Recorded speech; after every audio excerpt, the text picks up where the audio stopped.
So, thank you, Michael, for sitting with me. It's really nice to see you again. Thanks. First of all, could you just give me a little overview of your career for people who don't know who you are?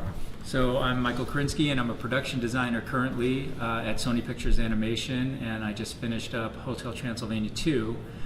Before that, I worked as an art director on movies like Cloudy with a Chance of Meatballs. I did visual development on movies like Open Season, the first Hotel Transylvania, Arthur Christmas, and to go even further back, before my Sony career, I was a background painter at Walt Disney Feature Animation for almost 10 years. Wow, that's quite a career. So I was actually curious about your current roles because I was looking at your LinkedIn, and some of it you're production designer and other you're art director. Right. What are the difference and what are your duties for each? Well, this is the way I've been learning that different studios, those titles mean different things. Sometimes an art director is actually the lead artist on a movie, but in Sony, production designer is kind of the lead artist of a movie, overseeing literally everything. I oversee the look and development of characters, of environments, of props, and then I oversee the color and the lighting of all of those elements. And it's kind of like I get to design the movie twice with my team. First, I oversee it in the visual development department, so basically 2D paintings of characters, environments, props. And then all that information gets brought over to our production staff at ImageWorks, and I get to watch it being built from 2D images into the 3D images that we eventually see on the screen. So it's kind of like seeing the movie built and designed twice. Nice. And why did you choose to work in this field? In the animation field? Yeah. Well, when I graduated from school at University of Arizona back in 1989, I decided to come out to California, and I thought I was going to be an illustrator. Illustration was really hot in the 80s, but it was slowly kind of dwindling down in the 90s.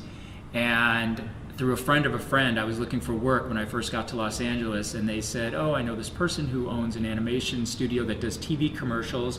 Painting's painting, right? You're a good painter. Why don't you go talk to them?" And it was animated TV commercials for things like breakfast cereal. And so I did my first animated job was a cereal commercial. And I remember being unemployed a few months after it was done and sitting in my apartment, and the TV commercial came on. And I watched my background move with animation on top of it, and I thought, that is so cool. And I said, that's what I want to do for the rest of my career. Literally, that was a changing point. And from that point on, it was all about the pursuit of getting into animation. And within, I think, 6 months of doing that commercial, I was working at Disney Feature Animation. Cool. Yeah, lucky. Wow. As a art director and a production designer, you must have a lot of people under you that you mentor in a way. Sure. How does it work? Well, on this movie, on Hotel Transylvania 2, I actually got to pick and hire my entire crew. Some were from internally that we already had at Sony, people that I've worked with for many, many years, so I knew they were some of my key players. But then I got to bring in people from the outside, and I brought in a couple of people who had already some very practical experience in making feature animated CG movies. But then I rounded out my team, this was really fun, with a bunch of what I called newbies. And they were people who it was their very first job, or maybe they had a small role on something else, but they had never really done this before. And it was great to see all this raw talent and energy come into a production, and they were just so hungry to work and to be part of a feature animated movie. And I loved nurturing them, their abilities and their already natural abilities, giving them assignments of things that maybe I didn't see in their portfolio, so that when they were done making this movie, they were now a more well-rounded artist. They had more experience on things that normally they wouldn't paint if it was their choice. And I think that made them better artists in the end. So you basically are trying to share your knowledge and pass it on upon the next generation. Well, I came through animation, through, again at Disney Animation, through the apprenticeship program, actually the trainee program. I started at the very lowest you could come in. I came in as a trainee where we had 6 months to a year to train, and if Disney saw what they wanted from us, then we would actually go into production, and you'd go through the levels just like in like in different trades. Like I started as an apprentice and became a assistant, and then a journeyman. They use those titles. So I understood the training process of mentorship. That's how I was trained for 10 years at Disney. And even though we don't have something exactly like that at Sony, I kind of felt like it would be wrong of me with, now 20 plus years in this industry to not share it with now someone who was my age when I started this career. I have to share this and have to give it back and have to help grow the next generation of artists coming into animation. Throughout your 20 plus years of career, you must have some highs and lows. Sure. How did you overcome your biggest obstacles?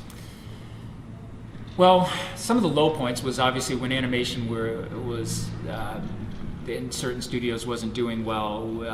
That was out of your control, and people were getting laid off. And the biggest thing was just being a professional about it. I know that sounds like a very simple advice to people out there, but sometimes this is a business and it's a job, and the more professional you can be about it when things are happening through a company, the better that I think people will see you as an employee, that they won't remember you later as the person who grumbled and complained while there were bad times, because there's also good times. As far as artistic lows, I honestly can't think of one. I luckily have had a trajectory artistically that has always gone up in my career. And with each movie I had advanced in position and leadership, and I'm really grateful for that. I really don't know what to attribute it to. Hopefully I'm doing something right in everyone's eyes at the studios I've worked for, and I'm really grateful that they allow me to keep growing. Nice, really nice. And what was your proudest moment, your biggest victory? I think both being asked to be a production designer is huge. I mean, it's kind of the top of, artistically, the top of my game. There's really nowhere to go up from there unless I'm asked to direct someday, which would be great. But as a production designer, that was a huge for Sony to ask me to do that. I thought that was really big, and I hope that I've earned that for them.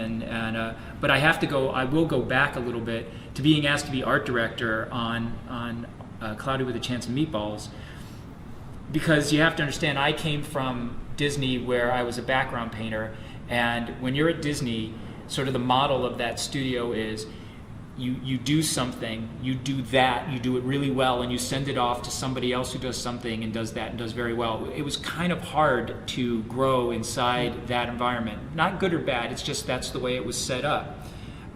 Whereas at Sony, it was such a smaller company, you had to wear a lot of hats. You were asked to do other things that you didn't do. I didn't do at all at Disney.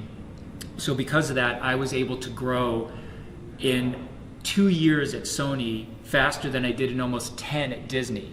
And within 2 years of being at Sony, to be asked to be an art director was huge for me. So I probably have to say that was a big launching point to go from being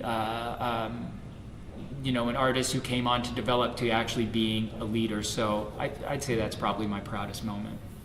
Oh, and this is great. The project turned out really well. Cloudy with a Chance of Meatballs had really its own style, which is interesting. And talking about style, how do you adapt to the different styles of the different movies? Sony's, first, kudos to Sony for not saying that we were going to have a Sony style. That each movie was going to be whatever the directors felt was the right vision for their movie.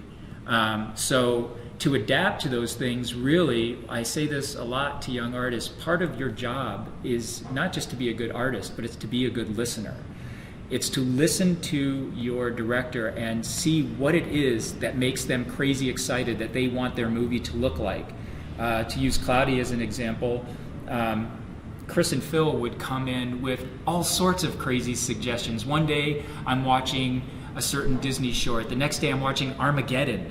The next day I'm looking at Sasek children's illustrations books. The next day I'm watching The Muppets. And so it was my job as the art director to go, okay, what percentage of those things that you love so much do you want to see in this final product? So the production designer, Justin Thompson, and I kind of, he really did sort of that mashup of all those things, and I worked with him on it and did a lot of the coloring and painting and texturing of his designs. But it was really interesting to see to listen to our directors and see what made them excited that eventually came out of sort of the meat grinder of all those different influences, what came out to be the style for Cloudy. With Hotel Transylvania, I inherited a movie, which was great because it was such a beautiful movie, the first movie, and all the designers that worked on that one did such a fabulous job. So the way I looked at it was like being handed a really cool toy to play with. It was like, here, you get to play with this now. So how do I want to play with this toy? I obviously didn't want to step on anything that was already done in the first movie, but I said there's ways that I can put my own signature on what's old and make it feel fresh and new for our audience, because that's what you should do with the sequel. Is they don't want to see exactly the same thing. They want to feel familiar, but they want to see it maybe in a new and kind of dazzling way, so that the movie feels different to them. And luckily we had certain story points in our story that allowed me to do that. We have a wedding in the movie, so think about it, and people transform hotels every day, an average ballroom, into this magical place for one night.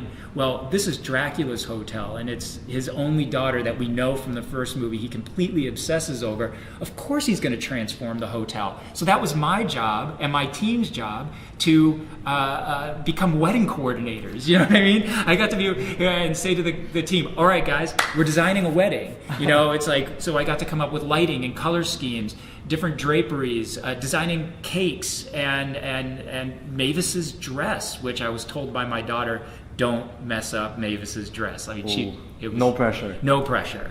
So luckily I had a great team of people who can do all sorts of things, design and paint and color, and I think we delivered something that, again, felt from something old that felt fresh and new for this movie.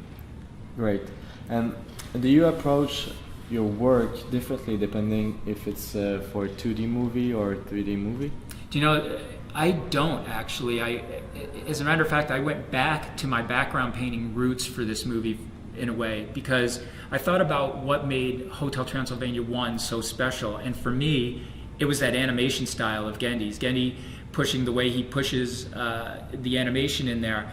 What I thought in designing anything for this movie, I don't want to upstage that animation. So I said, when I was painting backgrounds, whenever I would finish a background painting, I would always look at it and feel like this feels incomplete somehow. It feels like something's missing, because something was missing, the character.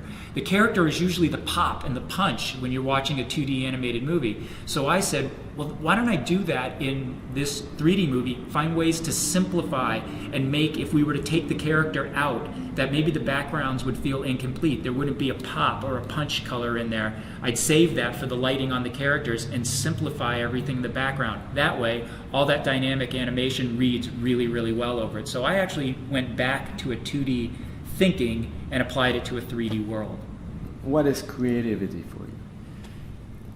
Creativity is, for me, is using personal experience and trying to things that I've seen, places I've been. Like, I've been fortunate to go all different places in the world, and remembering what I've seen in places and trying to regurgitate it back into a style or an idea, and also personal story. There's always room for you to take experiences in your life and use it artistically, writing, design, and composition, color. There's always ways that you can take your personal story and use it in somebody else's story, because it's rooted in something that's real. It's grounded in something that everybody can, emotions that everybody can get on board with. So if you use something that's sort of that grounded from your personal life, I think it reflects onto the screen, and then everybody can relate to it. And how do you remain motivated, considering that you've been doing this for quite a few years?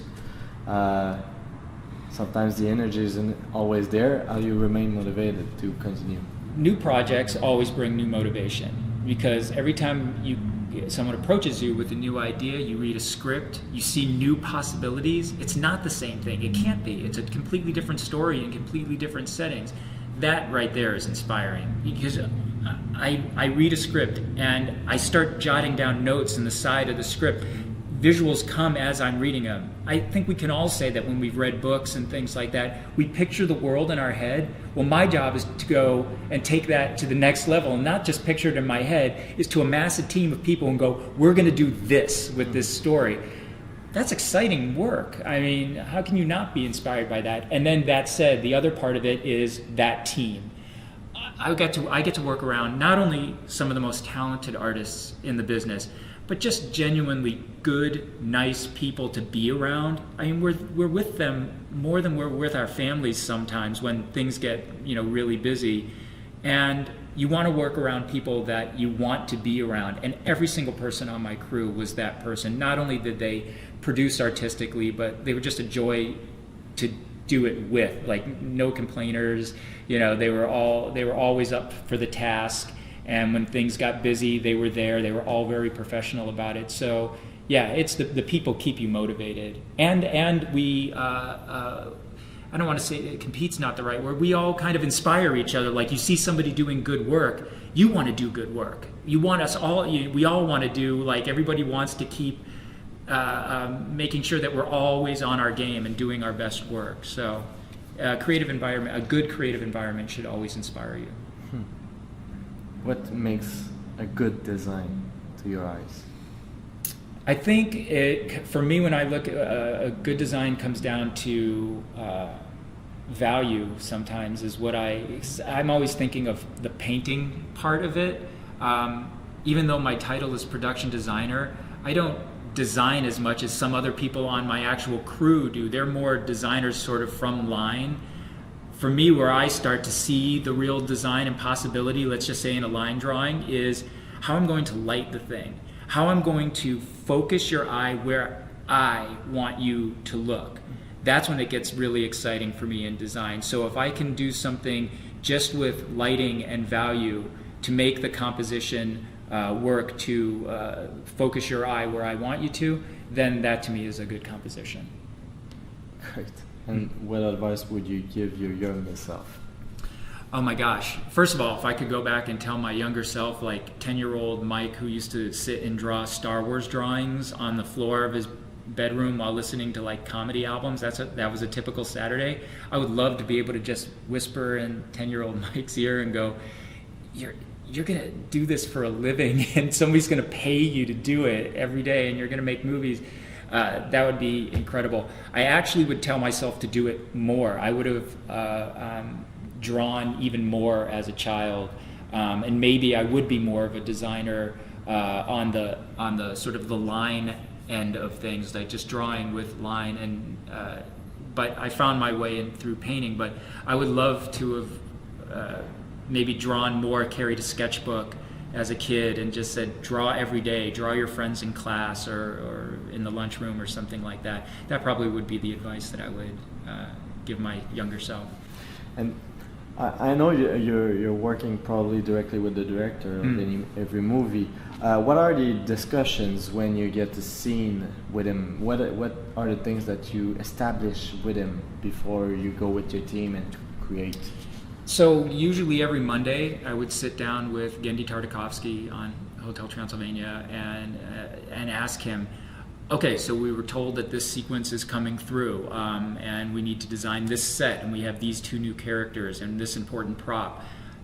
Again, it comes down to being a good listener. I would say, what were you thinking? What do you see in your head? Because my job is to take what you see in your head, put it into my head, and feed it through my team, and hopefully come out with that thing that comes all the way around and goes back to you again. Is this the way you thought it would look?